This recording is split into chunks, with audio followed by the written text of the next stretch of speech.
दर्शकों, कहते हैं जहां साइंस का अंत होता है वहां से अध्यात्म की शुरुआत होती है। जी हां दर्शकों, आध्यात्मिक ज्ञान को ही इस विश्व का सर्वश्रेष्ठ ज्ञान माना गया है। जिस परिस्थिति या समस्या का हल विज्ञान के पास नहीं, उसका हल आध्यात्मिक ज्ञान से बड़ी ही आसानी से हो जाता है।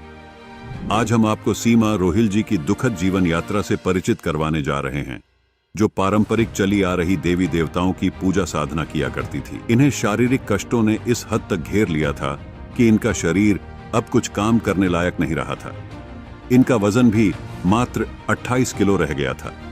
आंतों में इतनी परेशानी थी कि सभी हॉस्पिटल्स ने हाथ खड़े कर दिए थे और कहा था कि इस बीमारी का कोई स्थायी इलाज नहीं है।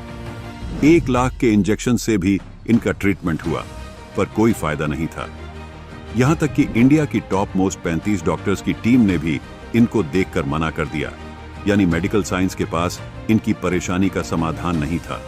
इससे हताश निराश सीमा जी को अब आध्यात्मिक राह के अलावा कोई रास्ता नजर नहीं आया। इनकी आशा की किरण तब जग गई जब इन्हें मिला संत रामपाल जी महाराज जी के सत्संग प्रवचन सुनने का सुअवसर। संत रामपाल जी से नाम दीक्षा लेने के बाद ऐसे ऐसे अद्भुत चमत्कार हुए जिसे देख डॉक्टर्स भी हैरान थे। इनका पेट फट गया था, आंतें पूरी तरह से खराब हो चुकी थी, साथ में ये गर्भवती भी थी, परंतु पूर्ण संत की आध्यात्मिक शक्ति ने इन्हें हर पल लाभ दिए और आज सीमा जी और इनकी बेटी पूर्ण रूप से स्वस्थ हैं। अब सुनिए सीमा रोहिल जी की दुखद परिस्थिति की कहानी उन्हीं की जुबानी। बहन जी नमस्कार। नमस्ते जी। बहन जी क्या नाम है आपका? सर मेरा नाम है सीमा रोहिल। सीमा जी कहाँ से आए आप? सीकर डिस्ट्रिक्ट राजस्थान से आए हूँ। अच्छा, एक बात जानना चाहेंगे आपसे कि संत रामपाल जी महाराज जी से आपने नाम दीक्षा कब ली?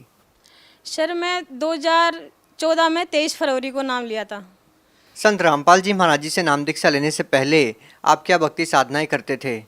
जैसे आम लोग करते हैं वही हम भक्ति करते थे शुरू से। जो भी देवी देवताओं की, शिव जी की, हनुमान जी की जो भी भक्ति करते हैं वही सब हम करते थे। जो हमारे मम्मी पापा जो भी करते थे वही हम सबको भक्ति करते थे।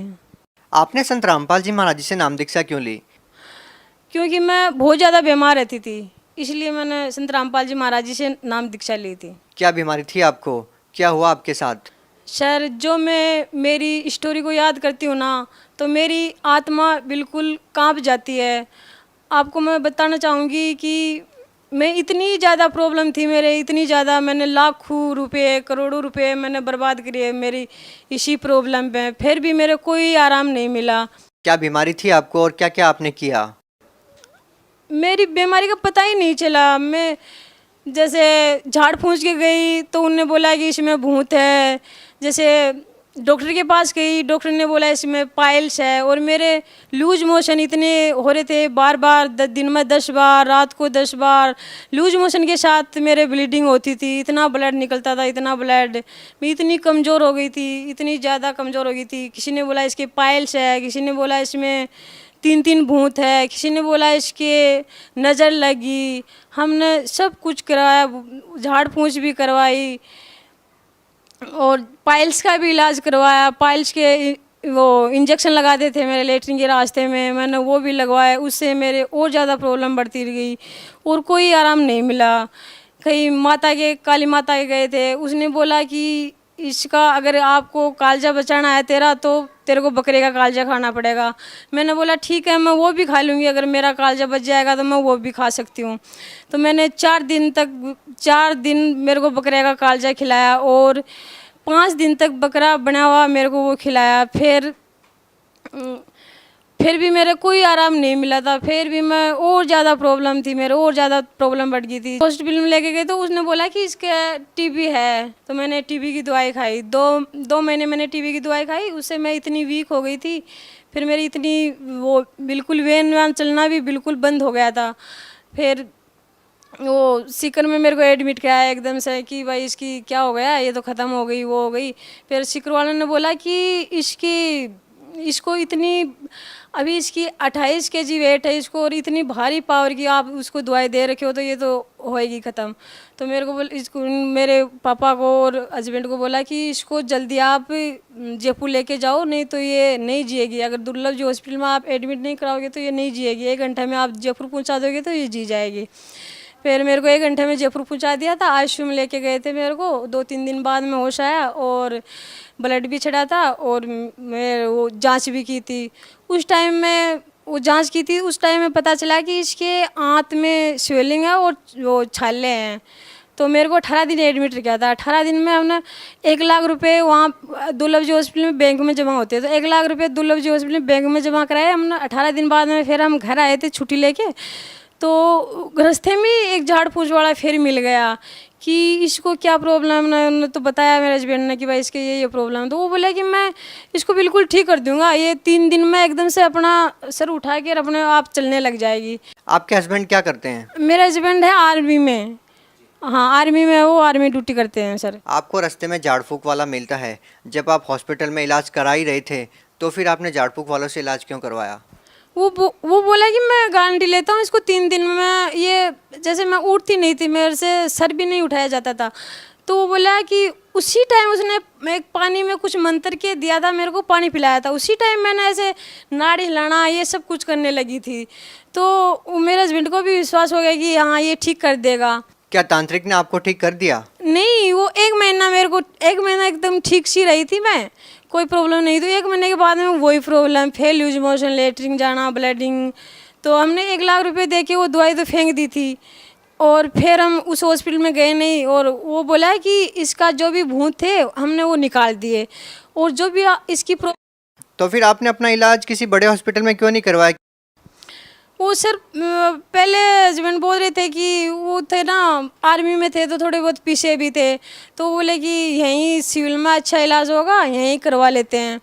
तो फिर लास्ट में किसी ने बताया, उसके साथ के जो आर्मी में ड्यूटी करते हैं उनके साथ वाले थे, उन्होंने बोला कि यार तो आप यहाँ पे क्यों वो लूट रहे हो, आप दिल्ली जाओ, RR हॉस्पिटल दिल्ली में जाओ, वहाँ आपका अच्छे से इलाज होगा और वहाँ से दवाई लो आप। R&R हॉस्पिटल में हम पहुँचे थे 2010 में 1 जनवरी को। तो वहाँ आते ही वो जांच भी नहीं की थी मेरे को, ऐसे कंडीशन देख के। और डॉक्टर ने बोला कि बेटा आप बहुत लेट हो गए हो, आपको ज़िंदगी भर ये दवाई खानी पड़ेगी और आपका ऐसे चलता रहेगा। फिर भी उन्होंने कोशिश की, मेरी इंडोस्कोपी कोलोनोस्कोपी वगैरह की। अभी इंडोस्कोपी की वो कोलोनोस्कोपी की मैं रिपोर्ट भी लेके आई हूँ। और उससे उन्होंने बोला कि वो जब जांच की थी, अंदर पेट में पाइप डाल के जांच की थी, तो उसमें पता चल गया कि उसकी, मेरे को बताया कि पूरी आपकी आंत खराब हो चुकी है, आपका इस कोई इलाज नहीं है, आपको ज़िंदगी भर दवाई खाना पड़ेगा, ऐसे ही चलता रहेगा, कभी लेटरिन ज़्यादा कभी कम, ऐसे ब्लीडिंग है। तो फिर मेरे को दवाई देना शुरू कर दिया था। फिर भी मेरे को थोड़ा बहुत आराम था। उसके बाद में फिर मेरे 2011 में फिर कंडीशन वही ज़्यादा होने लगी थी। फीवर आने लगे थे, 10-10 दिन तक फीवर। जैसे 1 महीने में मैं 25 दिन हॉस्पिटल में रहती थी और 5 दिन घर पे रहती थी। और फिर मेरे को डॉक्टर ने बोला कि इसको इंजेक्शन लगाएंगे, 1-1 लाख के इंजेक्शन लगाते थे मेरे। और 2011 और 12 में मेरे को 19 इंजेक्शन लगाए थे, 1-1 लाख के 1 इंजेक्शन लगता था मेरा। और ब्लड जैसे 6 पॉइंट ब्लड हो गया, फिर ब्लड चढ़ाना। ब्लड भी मेरा O नेगेटिव है, 21 यूनिट मेरा ब्लड चढ़ गया था 2014 से पहले। और फिर उनसे भी कोई आराम नहीं था। तो फिर डॉक्टरों ने बोला कि इसके आराम नहीं मिल रहा, ऑल इंडिया की टीम बुलाई, 35 डॉक्टर आए थे देखने के लिए। तो उन्हें सुबह से लेकर शाम तक चेक किया मेरे को।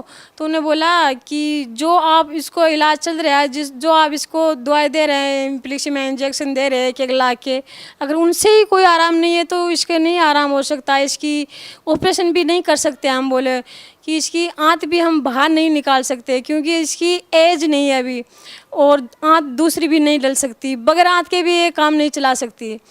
तो बोला इसको जो इंजेक्शन चल रहे हैं, जो दवाई दे रहे हैं वो बेस्ट है और इससे कोई इलाज नहीं है। फिर उसके बाद में मेरे और ज़्यादा कंडीशन ख़राब हो गई थी। फ्यूर बिल्कुल इतना इन्फेक्शन हो गया था पेट में बहुत ज़्यादा, क्यों आंत तो ख़राब थी, बड़ी आंत, पूरी आंत ख़राब हो चुकी थी। फिर बार बार एडमिट रह के मैं इतना सीख गई थी कि मैं खुद दूसरों के इंजेक्शन लगा दिया करती वहाँ पे लेट महीने में 20-25 दिन एडमिट रहना। और फिर 2013 में टेजीसाइल इंजेक्शन लगाते थे मेरे 10-10 हज़ार के, वो भी उल्टा असर करने। 1 लाख का लगाते वो 20 दिन आराम रहता, उसके बाद में फिर वही दिक्कत है। मेरे इतनी ज़्यादा दिक्कत हो गई थी, बहुत ज़्यादा। फिर 2013 में वो बताया था मेरे हस्बैंड को कि भाई ये हमने जो भी इलाज करना है वो कर दिया, हमने जो भी इसका इलाज कर रहे हैं, दवाई दे रहे हैं, एंटीबायोटिक दे रहे हैं, वो सब उसका उल्टा असर कर रही है। तो इसलिए आपको जहाँ भी इसको ले जाना है, जहाँ भी आपकी संतुष्टि है वहाँ ले जा सकते हैं। हमने जो भी इलाज करना है इसका कर दिया, ये बचेगी नहीं, इसकी कभी भी आंत फट सकती है, कभी भी ये मर सकती है। आप जहाँ भी इसको ले जाना चाहो ले जा सकते हो। हमने जो भी इसका इलाज करना है कर लिया। बहन जी, आपको ऑल इंडिया के टॉप मोस्ट 35 डॉक्टर आपको देख चुके थे और उन्होंने भी आपके पति को जवाब दे दिया था कि अब इनका जो इलाज था हमने इस लेवल तक कर दिया है कि अब आगे इनके लिए कोई भी चारा नहीं बचता है और आगे इनके लिए इलाज अब कोई भी नहीं है। फिर इसके बाद आपने क्या किया और फिर आप संत रामपाल जी महाराज जी के शरण में कैसे पहुँचे? जी मैं एडमिट थी तो मेरे हस्बैंड को बता दिया था डॉक्टर ने कि भाई ये ख़त्म होगी। तो अगर जिस इंसान को ऐसे बता दे कि भाई तेरी वाइफ ख़त्म होगी तो उसको तो आपको पता ही है कैसा वो महसूस होगा। तो वो ऐसे दवाई लेने, उसी हॉस्पिटल में दवाई मिलती है तो साइड में दवाई लेने गए थे। तो उन्हें वहाँ कोई उस आर्मी का ही था भगत, तो उसने बोला कि आप दुखी से दिख रहे हो मेरे को। तो बोले, मेरे हस्बैंड बोले कि हाँ यार मैं दुखी हूँ, मेरी ऐसे ऐसे वाइफ की ऐसी प्रॉब्लम है और डॉक्टर ने ऐसे बता दिया, जवाब दे दिया, मैं क्या करूँ अभी, जितनी मेरे को सेवा करनी है मैं तो करूँगा, अभी मैं तो बचा नहीं सकता, नए डॉक्टर बचा सकते हैं, हमारे कोई बस की बात नहीं है बोलो इसको बचाना। तो वो बोला कि यार एक बार मेरे कहने से आप जहाँ बोले हो वहाँ जाना, बरवाड़ा आश्रम में जाना और आप चैनल पे प्रोग्राम आता है वो देखना। आप किसका प्रोग्राम आता था? संत रामपाल जी महाराज का बोले प्रोग्राम आता है और एक बार मेरे कहने से वहाँ जाना। तो ये बोले कि यार मैं इनके चक्रों में बहुत गिर लिया, फिर लिया, हमने सब जगह वो गए, देवी देवताओं के हम सब चक्कर काट लिए, भगवान तो बोले है ही नहीं। तो बोले ठीक है तेरे कहने से मैं चला जाऊँगा, अगर ठीक है बच जाएगी तो। फिर हमने सत्संग सुना, थोड़ा बहुत ज्ञान समझ में आया और बोला कि मेरा तो ऐसे है कि चलो हम चलते हैं बरवाड़ा आश्रम में। फिर मेरे को गाड़ी में लेके बरवाड़ा आश्रम में लेके गए। तो आश्रम में जाते ही बोला कि भाई आपको ये नाम दिया जाएगा, ये नियम है, जो भी नियम है। तो हमने संत रामपाल जी महाराज से नाम दीक्षा ले ली थी। फिर तो क्या संत रामपाल जी महाराज जी से नाम दीक्षा लेने के बाद आपकी वो बीमारी ठीक हुई जो ऑल इंडिया के टॉप मोस्ट 35 डॉक्टर भी ठीक नहीं कर पाए? संत रामपाल जी महाराज से नाम दीक्षा लेने के बाद में मेरे को लाभ मैं बताती हूँ, इतने लाभ मिले मैं बता नहीं सकती, इतने लाभ मिले मेरे को बहुत ज़्यादा। संत रामपाल जी महाराज जी नाम दीक्षा लेने के बाद में मेरे को तुरंत डॉक्टर ने बोला था कि इसकी ये नहीं बचेगी, इसकी आंत पेट फट के और ख़त्म हो जाएगी। तो मेरे वही हुआ था, मेरा पेट फूट गया था। मैं आपको दिखाती हूँ, मेरा यहाँ से डॉक्टर बोल रहे थे कि इसका ऑपरेशन नहीं हो सकता, नहीं इसका अभी एज नहीं है। मेरा 28 kg वेट था और 28 kg वेट से मेरा 54 kg वेट हो गया। आप ही अंदाज़ा लगा सकते हो कि इसका कितना आराम मिला है, कितना नहीं मिला है। उसके बाद में मेरा ऑपरेशन किया और 8 घंटा मेरा ऑपरेशन चला। तो वही डॉक्टर बोल रहे थे कि इसकी पूरी आंत ख़राब हो चुकी है, कभी भी ख़त्म हो सकती है। और वही डॉक्टर ऑपरेशन करके लेके आए थे। तो वो डॉक्टर बोल रहे थे कि डॉक्टर खुद आप देख के मेरे को हैरान हो गए कि इतना बड़ा चमत्कार कैसे हो गया, इसकी तो पूरी आंत ख़राब हो चुकी थी, ये कैसे हो सकता है, इसकी पूरी आंत अंदर बिल्कुल 16 साल की बच्ची की आंत कैसे हो सकती है, ये तो एक चमत्कार ही है। सर सबसे बड़ी हैरानी की तो ये बात है कि मेरी पूरी आंतें खराब और उसके साथ में मेरे प्रेगनेंसी, और वो भी बेटी, और एकदम स्वस्थ है। ये जो आपके हाथ में रिपोर्ट है ये कहाँ की रिपोर्ट है? पहले आप अपनी रिपोर्ट दिखाइए।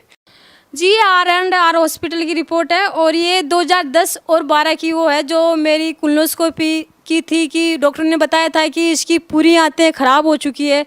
वो रिपोर्ट मैं लेके आई हूँ। हमारे कैमरे में दिखाएं।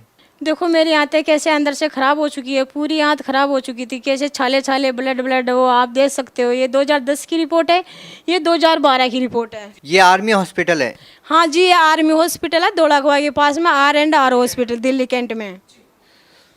किस डॉक्टर ने आपका इलाज किया ये कर्नल डॉक्टर राहुल जैन ने। और अब आप अपनी बेटी से मिलवाइए, रिपोर्ट रख दीजिए, अपनी बेटी को उठा करके हमारे दर्शकों से मिलवाइए कि आपकी जो बेटी है अभी कितने साल की हो चुकी है। जी ना जी, ये मेरी बेटी है और अभी ये 3.5 साल की हो गई है और बिल्कुल स्वस्थ है।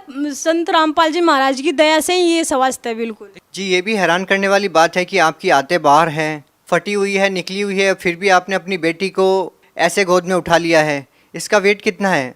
इसका वेट है, अभी कई दिन पहले मैंने चेक किया था तो 16 kg वेट है, पर अभी ये संत रामपाल जी महाराज की दया से मेरे को बिल्कुल ही महसूस नहीं हो रहा कि मैं इसको गोद में ले रखी हूँ और मेरे को पता ही नहीं चल रहा कि मेरी आंतें भी बाहर है। जो आपके पति है वो पहले मानते नहीं थे, वो आस्तिक नहीं थे, एक तरह से वो नास्तिक हो चुके थे, वो मानते नहीं थे कि भगवान है, वो कहते थे कि भगवान नाम की कोई चीज़ ही नहीं है। आज वो क्या मानते हैं जब आप पूर्ण रूप से स्वस्थ हो चुके हैं? वो अभी मेरे से भी ज़्यादा विश्वास है उनको कि ये भगवान है, भगवान है, हर जगह भगवान है, कि मेरे साथ भी भगवान रहते हैं। संत रामपाल जी महाराज एनी टाइम मेरे साथ रहते हैं और वो मेरे से भी ज़्यादा विश्वास है उनका।